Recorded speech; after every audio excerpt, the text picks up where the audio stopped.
Hello and welcome to Tabletop Oddity. My name is Jay, and today I'm joined with Ellis from Wargame Command. How are you today? I'm fine. You're fine. Well, you've changed your name from Star Wars Legion Command to Wargame Command, the YouTube channel. And we're going to be doing Search to Create the podcast. I think we're up to like episode 4, whatever it is now.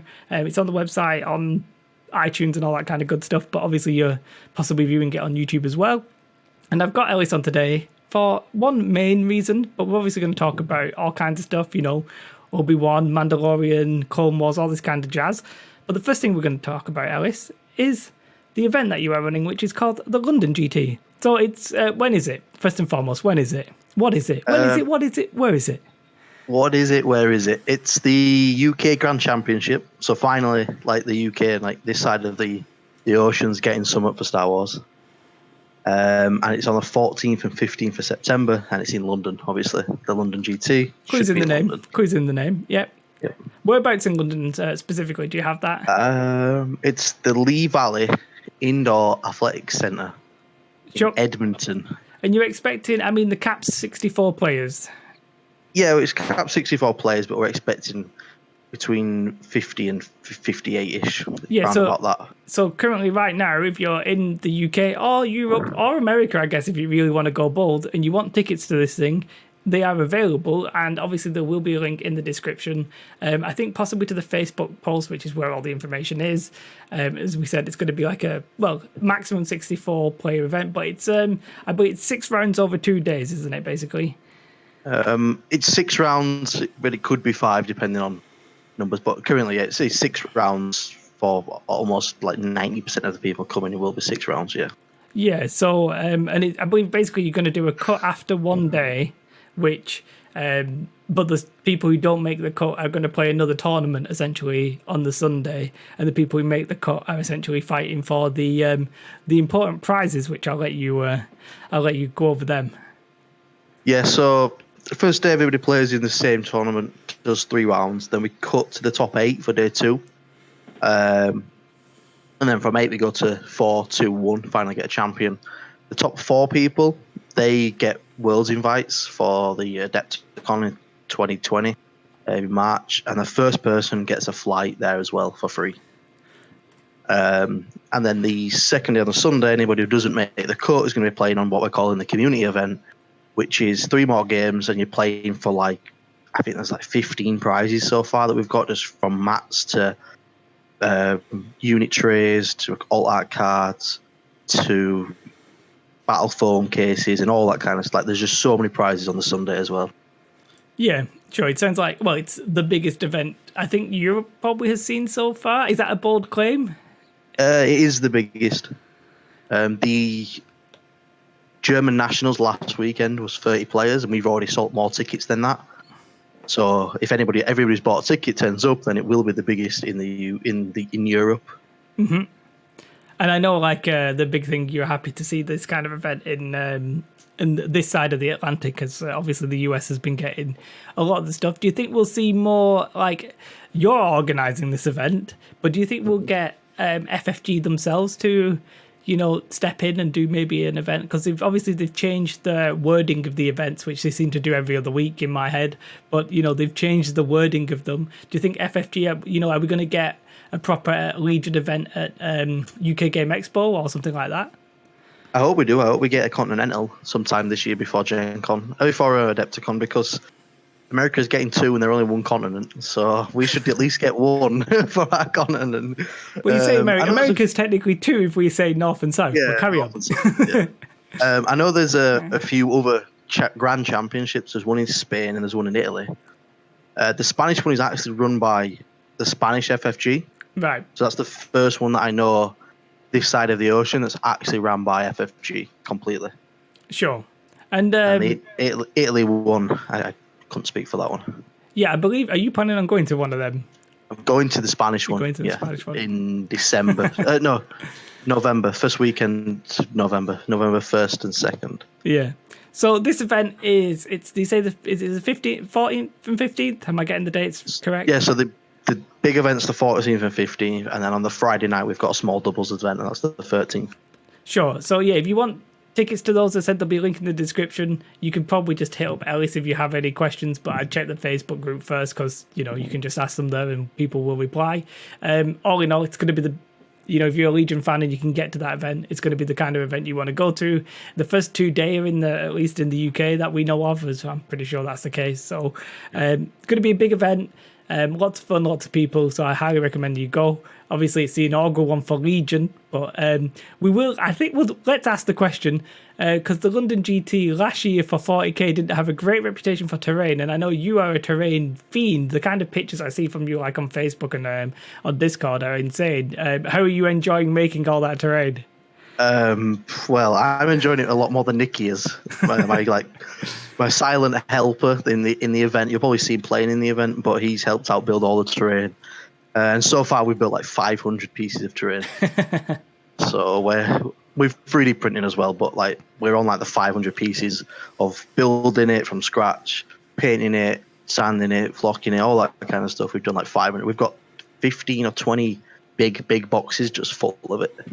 Sure, and I can vouch. I've seen the pictures. It's not going to be what they had at the 40k event last year, which, just due to the numbers, I sort of understand. But they had just stuff like square blocks of styrofoam just painted a colour and calling that a day. You're not going to get that here. It's obviously, you posted pictures from the Leeds event you had with the store, and it's that kind of, it's the same terrain, isn't it? It's the same terrain. That looked more than fine. So it's going to be a high quality event.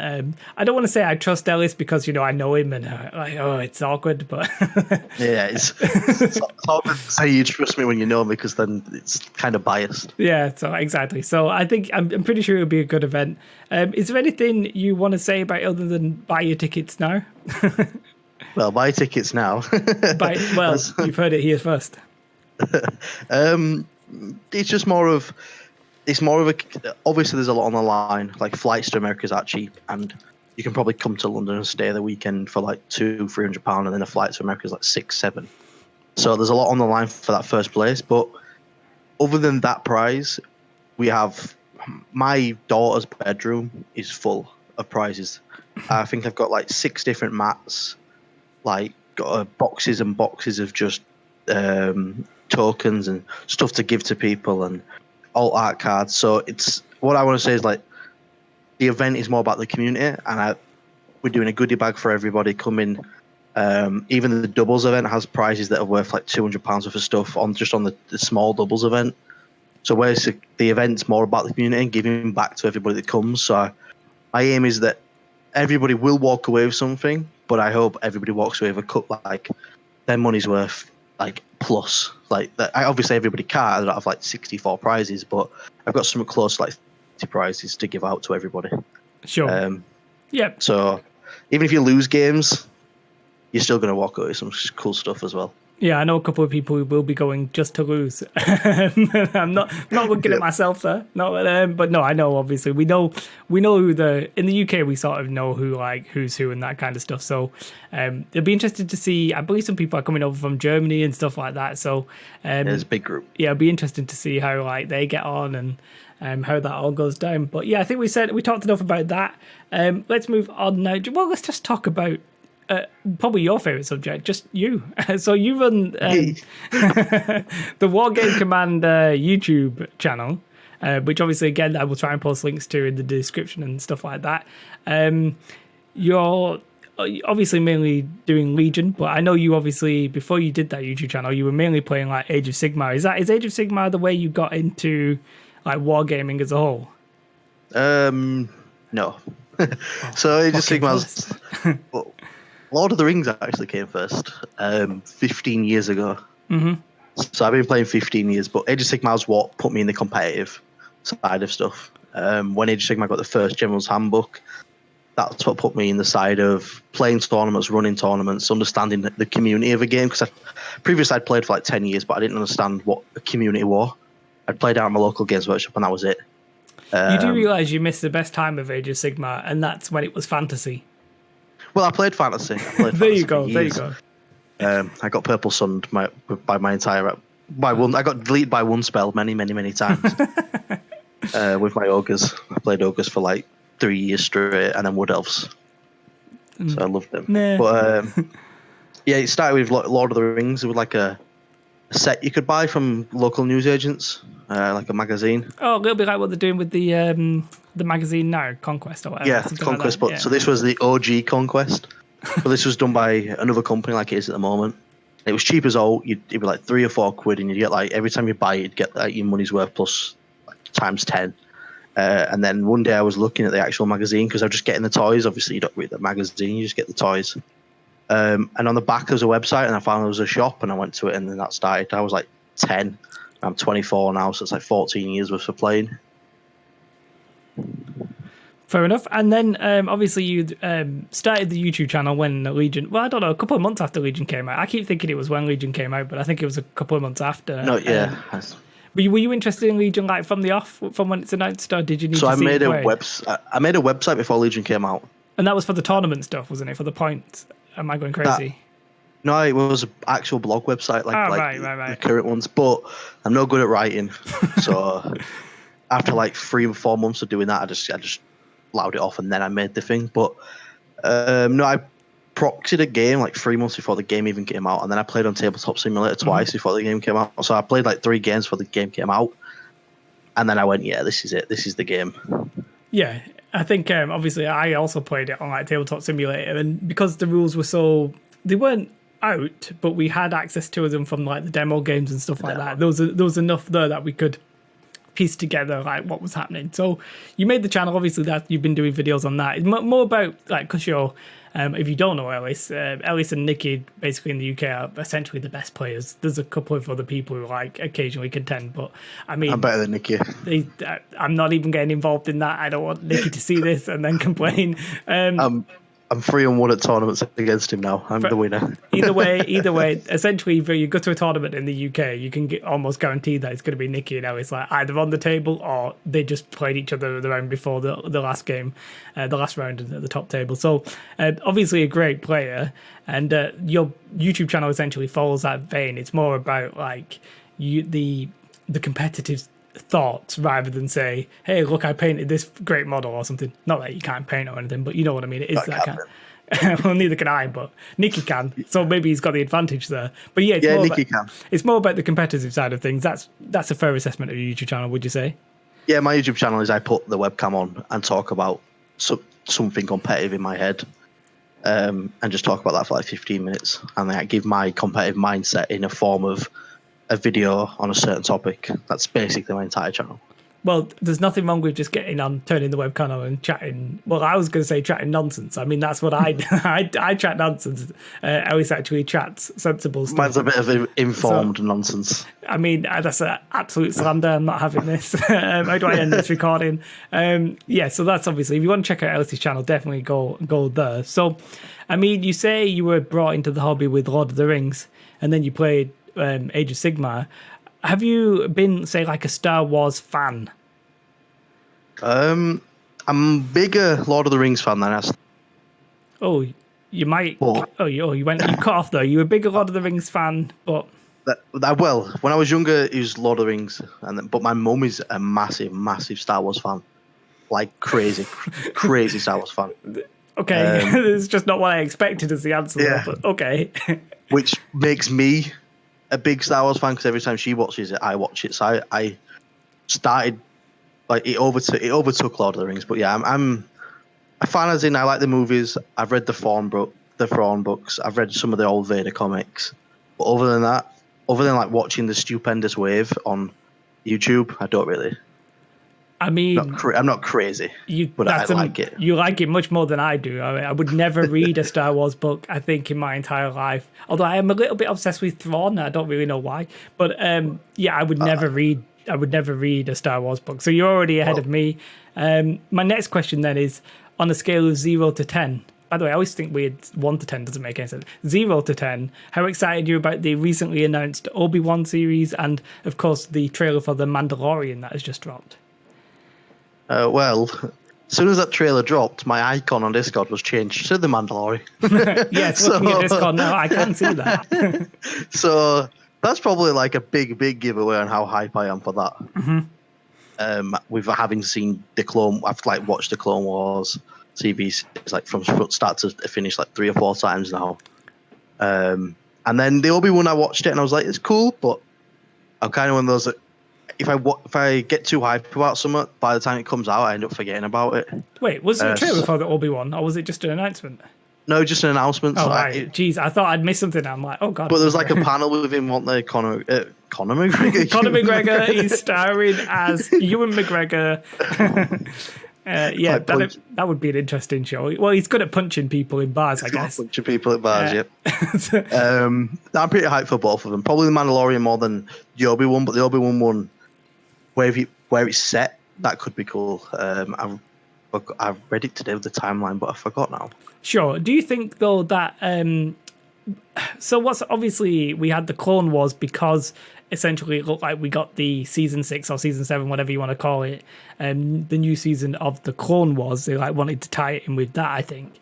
Do you think we will definitely see, and I think FFG dropped a hint something about like the Mandalorian on Twitter or something like that, but do you definitely how quickly do you reckon we will see stuff from like these shows? Do you think it'll be quite quick, or do you think they'll maybe have to take the time? Considering we don't have an old Obi-Wan yet, or a new, we have the actual Clone Wars Obi-Wan. I don't think like Obi-Wan will get anything, but the Mandalorian, that'd be cool. But it's just like, how do they implement him? Is he just another bounty hunter? Is he a rogue agent? But if he's a rogue agent, he can go in any army. Then if he's too good, he goes in every army. So I see them putting it in. It's kind of stupid not to put it in. They've put like stuff from Rebels in, which I never thought they would do before putting other stuff in. So the Mandalorian could come out sometime next year towards the end, something like that, randomly. Yeah. Just be placed in as like one of the filler months like they do with some of the terrain. I think the thing with Star Wars at the minute is there's almost too much that they can do. And obviously the game has been out, I think, a year and a half, something like that, unless I'm going crazy. Year and a half? Yeah, last March it came out. So, like, there's people have got favourites as well. You know, I mentioned Thrawn, people are a bit obsessed with him, but there's all kinds of people from different series that people really like. I know when I was watching Clone Wars and Cad Bane's voice came through, I was like, oh, I really like this guy. Do you know what? But there's so much. We've not seen the new series, the new trilogy. Obviously, that'll probably get announced in a couple of, maybe next Gen Con, something like that. Maybe we'll get a big reveal of that or whatever.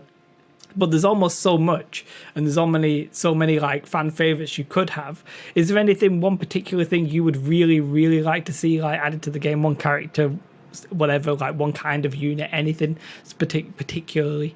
One character. It doesn't have to be like I say one character. You know, it could be a kind of unit. Maybe you want to see. You mentioned like a unit that could go in both factions. Maybe you want to see that. Maybe we could get that. You know, it doesn't have to be.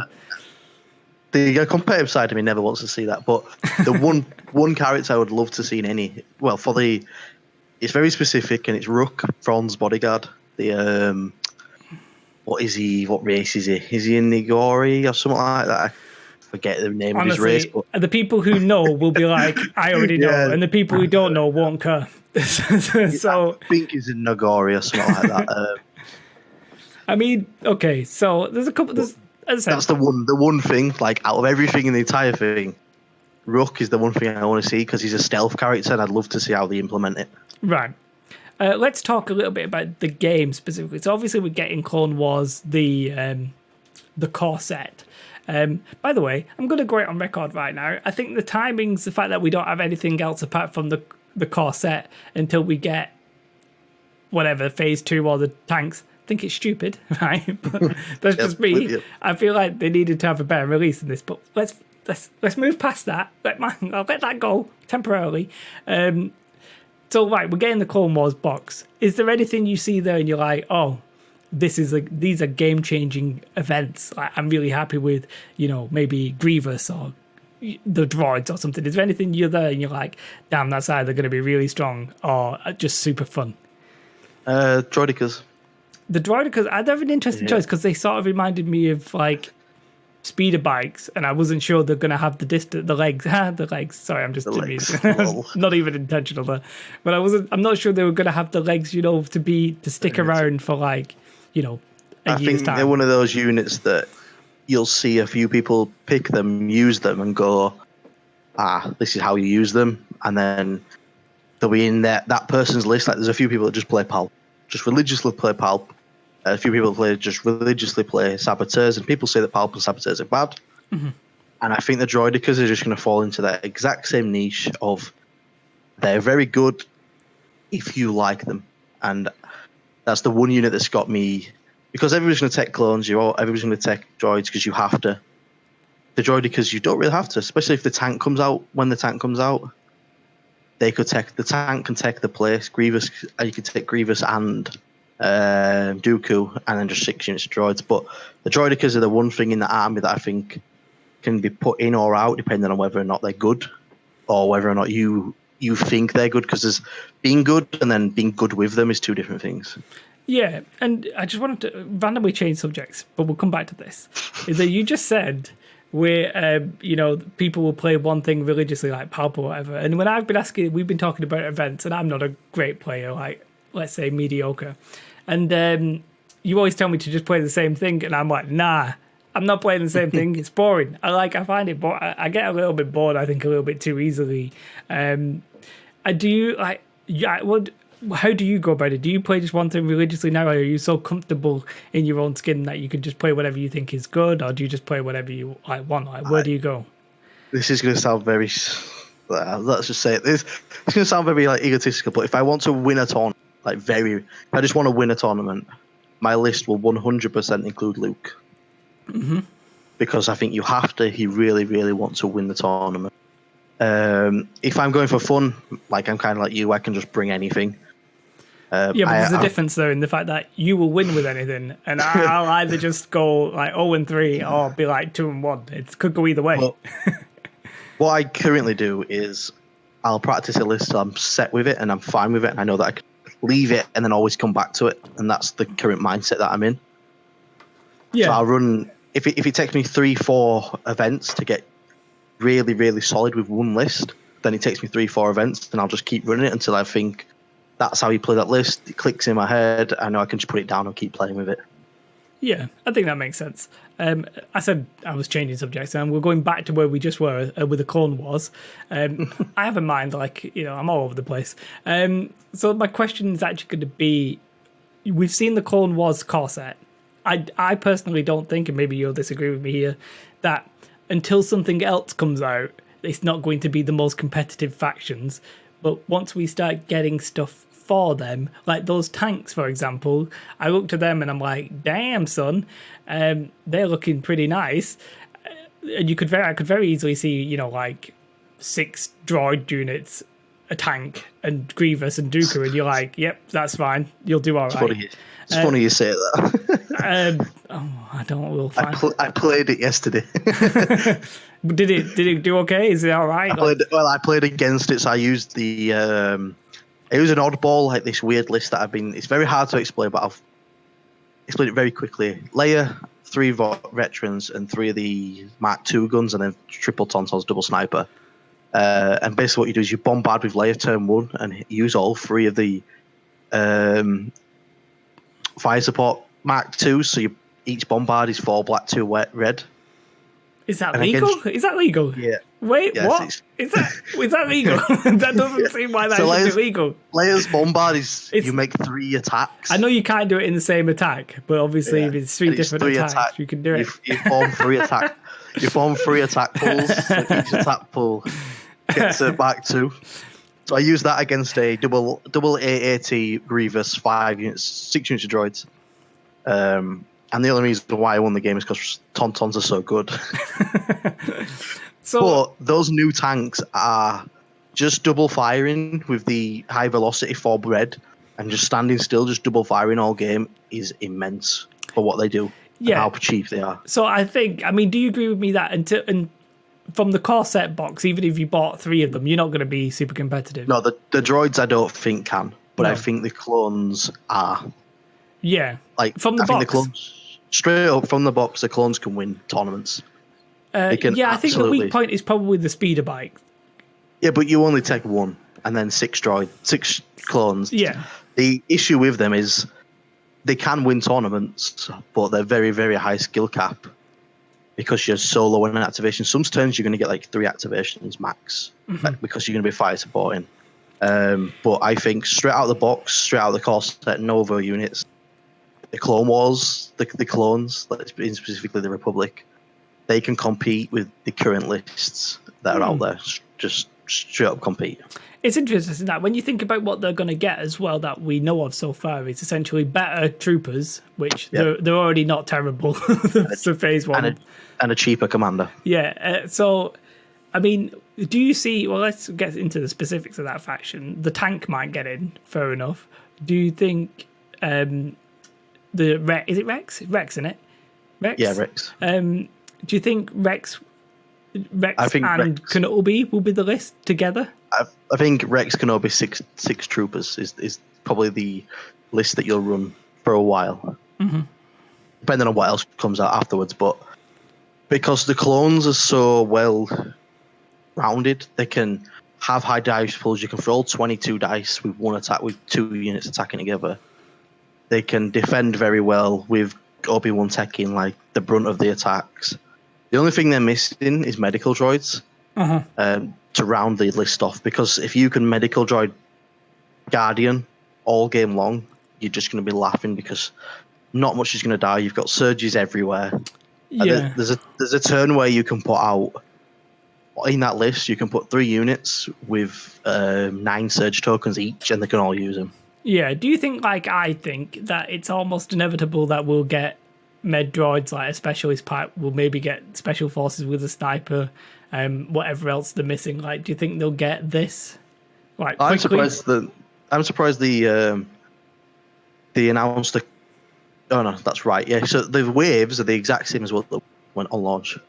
The core box set, then a new unit of troopers, plus a new commander and a tank. Yeah, but I just like to say I was a bit surprised by the choice of core troopers just being the exact expected choice. Exact same, but with different helmets. Yeah, I honestly expected in my head, and I made like a prediction video. I was like, it could be this or this, but I was like, I don't think they'll do this. I think they'll pick something out of left field to have like actual variety, and then they sort of didn't. But whatever. Yeah. So the oddballs here when it comes to like upgrades is obviously they're going to have the I can't remember what they're called, the upgrade packs. Which is obviously going to affect all the factions specifically. Do you think one faction there is the winner and one is maybe it doesn't do anything? So do you know how Rebels really don't have any range 4 weapons? Yeah, well, this pack gives him the best range 4 weapon. Gives him a better DLT because it's critical instead of impact, so it can be used all the time. So I think the Rebels out of those 4 sets just won instantly. Fair enough. Not like win the game, but won like, in terms of which is the best pack. Yeah. Because Rebels got a really, really, really... Oh, you're breaking up a little bit there. Sorry. Rebels got a really good what? Sorry. Range 4 gun. They got probably the best range 4 like trooper gun in the game. And then they probably got one of the best range like close quarters gun with that like shotgunny thing that's a 2 red or something, 2 white, something. I honestly can't remember like this kind of stuff off the top of my head. Like, I generally almost avoid stuff that isn't out just because I don't want to go to an event and be like, they might bring this, and it's like, it's not even out yet, Jay. Like, don't be insane. But yeah, that's an interesting upgrade. The fact that they're throwing those out now, I'm being somebody who's just decided to maybe just collect the Imperials, mildly salty that if I did want one of the new weapons and I wanted it like 6 times, because generally if you go to events you take the best thing and you take it to the cap because why would you not? Then generally if you want 6 of them I'd have to buy it 6 times. It's very frustrating for me, and I don't mind it in the sense that if you're a new player you could literally buy the core set and buy that box 6 times, and I think because you get extra troopers in there who can be just fielded as normal troopers, you then have the ability to have 6 units. But even so, my head is just like, I don't like that sales model potentially going forward. Like, are you with the same opinion? Yeah, I'm in the exact, especially when clones have got them already and they're not even out. Like, they announced the clone ones already, and they like, you're going to buy your core sets, and then a few months down the line, if those guns turn out to be, like we said, something you need to spam, 6 of them, have to buy 6 more, or you're going to have to wait. If you don't have the money, you're just going to have to wait and just buy 1 core box set and then just wait till the clones finally come out, which is not good for anybody. For sure. So I have essentially made the decision in life to not continue with my rebels because It's on the exact same boat for Imperials. Probably going to have a second faction because I'm a madman and I hate my life and I hate painting, so I don't even know why I would do this to myself. But I've yet to decide where I'm going to settle. You've just said, and the question was going to be, what are you doing? But you're ditching your Imperials and going just rebels and something, or just rebels? So I'm buying 3 core boxes. Obviously, you need 3. I actually would recommend for anybody who's getting into Clone Wars to buy at least 2, but 3 is perhaps on the high side considering the diminishing returns of commanders and stuff like that. But I'm buying them. But luckily, Nikki, who's like, we just swap armies if we need to. He's got droids, so he's going to get all the droid units. So if I'd have known that last time that he was fully going Imperials, I wouldn't have ever whatsoever. So this time, I'm buy my core sets just so I've got my core troopers. And then whatever colour he paints his droids, I'm going to paint them the exact same, and then I can lend his stuff. So I'm going full Republic. And then in reverse, if I ever take my Rebels to a tournament, he could then take my Republic. So I'm going full Republic, but only on the factor that I have Nikki going full droids. Yeah. But if he wasn't, then I'd probably go both because they're both 2 massive play styles, and I can see that how, in a couple of months down the line, how both will affect the meta, and they'll both be. I don't think there's going to be like in 40k. You've got like so many factions. Some are just bad. Like Grey Knights are just bad. Certain demon factions are just bad. Some Tau and like Eldar and all that crap's just amazing. But I think these 4, just because the game is set around the core troopers, and FFG's done so well with getting the 2 new armies, core troopers that function very differently but function very well. That they're not armies that you're just going to look at and go, well, it's bad, so I'm just going to carry on playing Imperials. Yeah, my counterpoint to that point specifically is the B2 battle droids seem to take away the faction identity that seemed to have been built up so well with the droids. Am I going crazy? Am I the only one who thinks this? Like, well, there's still like a 6-man unit when you fully upgrade them. But they're sort of like elite droids. Yeah, they shouldn't. I don't know why they was troopers, but I also know why, because there's no other type of droids that could be troops. Yeah, but I'm thinking they could have picked like an alien race or something. That's all I'm saying. But whatever. I'm not going to let this drop. I will let it drop at some point, but you know. But yeah, they're going to be interesting, and I've not really looked at the B2s whatsoever because they've got so many different upgrades that we don't know what they do. We know their unit card, and based on their unit card, they're pretty solid. They got armor. Armor 1, is it? I think. Yeah, armor 1. Yeah, which I think I was just like, what? And then they've got 2 health. They got 2 health and armor 1. They're literally, I think, the strangest core trooper unit that we've seen. For like undisputed. They've got a few different rules as well, and 2 different weapons by stuff, aren't they? Yeah, they're unusual. For sure. And then the droids on top of that, so they're even worse because they've got so much more extra rules for being droids. Yeah. I'm in love with the fact that droids get like affected by ion, which, if anything, speaking of meta, we spoke. I said I'm all over the place. We spoke about the vehicles, the new the clone vehicles, which I'm presuming you agree with me that they're actually potentially quite viable. At least maybe not S tier, whatever the greatest tier of all time, but they obviously look to be reasonably viable.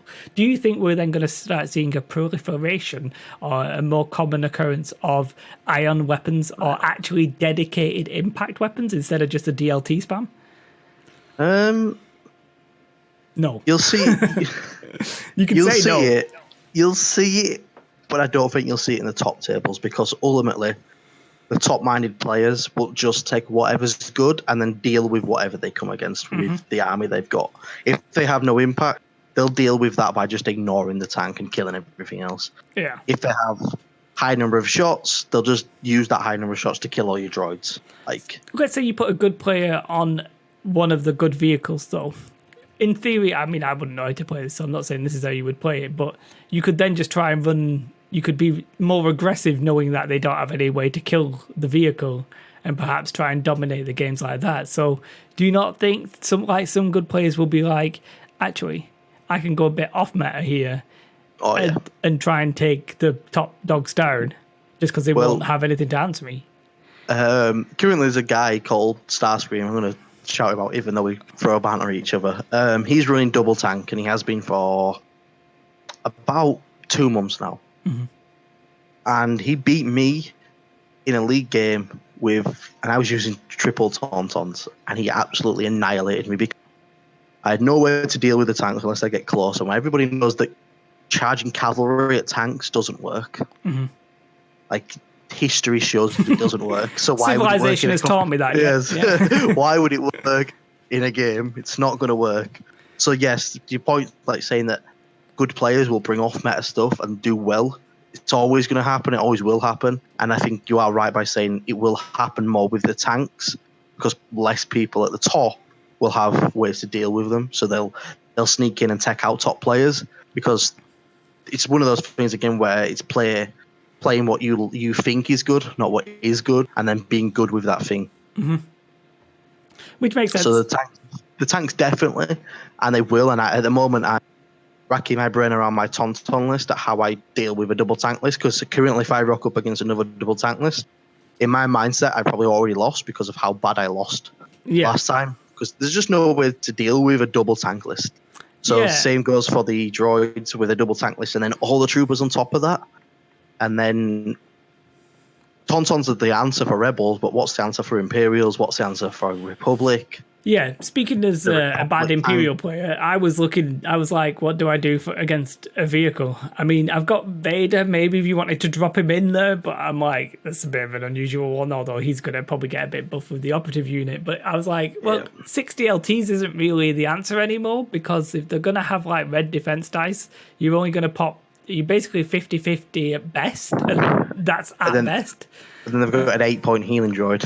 Yeah, so, I mean, it's just... I mean, tanks are a little bit weird. I think they're going to be some armies are going to really struggle, which is why I thought you might see people like me who was like, oh, I don't really know how to deal with this. I'll just throw in an ion weapon so I can get the turn that I need. But I mean, it's one of those things. It's good to see for the game that we're going to have that possible like list variety. I think we'll have to wait and see how it all pans out. At the minute, everything seems to be in flux purely because we're going to get we're getting new factions. That's like, and we've already got a lot of announcements because Gen Con. So everybody's mindset, it seems at the minute, is like, well, actually, I'm not 100% sure what is good, and I'm not sure what will be good in like 3 months' time. I know the Tauntauns are good now, but that's like, Bosca's all right. But then after that, it's like, no idea what's happening. If you were going to have a prediction of what faction would win Worlds, I've just sprung this on you completely off color. I never spoke about it. I was just about to say to you as well, I'm going to World in 5 months or something like that. And currently, I'm not even thinking about what to say till January. And you've just asked me what I think will win. Come on, I need an answer. I think a clone army is going to win it. I honestly do. That's a bold choice. Yeah, because the Imperials are reigning champs. Imperials are reigning champs, but clones just deal with Imperials so easy. Yeah. Because the high dice pools just delete Imperial units. Like, when you force an Imperial unit to take like 7-8 saves, you're going to lose 4, and you just finish them off with something else. Whereas Rebels don't make you take that. They make you take like 2 or 3 max, like sometimes. But yeah. From an outsider point of view, the clones sort of look like a mix between the Imperials and the Rebels, like, because that's essentially what they are, I guess. Yeah. So that definitely would make sense. Is there anything you would like to say? We're going to wrap that up there. Oh, I've got a random patches hair on my eye. I don't know. That's got the... So we're going to wrap this up. As I said, the London GT, there'll be links to that. If you have any questions or whatever, you whack it in the Facebook group, or, find Ellis in real life and just pester him all day. I'm sure he'll love that. Anything you would like to say though before we wrap this up? Thanks for joining me on the stream today as well, by the way, on the recording. No, thanks for having me. Thanks for letting me talk about London. If you're thinking about coming to London GT, there is a Facebook group. It's called Star Wars Legion at the London GT. And then there is a channel for it in the Discord if you're on the Star Wars Legion Discord. And if you want any more questions, just message me anywhere, I'll probably just reply within like 10 minutes because I'm never off this. He has no life. No, I'm kidding. I'm just kidding. They're just striking him off. But yeah, thanks for joining me today. As I said, the links will be available to both his channel, the Wargame Command, and the London GT. Thank you for listening, watching, viewing, enjoying, liking, subscribing, and becoming Rap God, the really terrible version of it. And yeah, thank you very much. Goodbye from me. Bye. Bye. Thank you very much. See you. Have a beautiful day.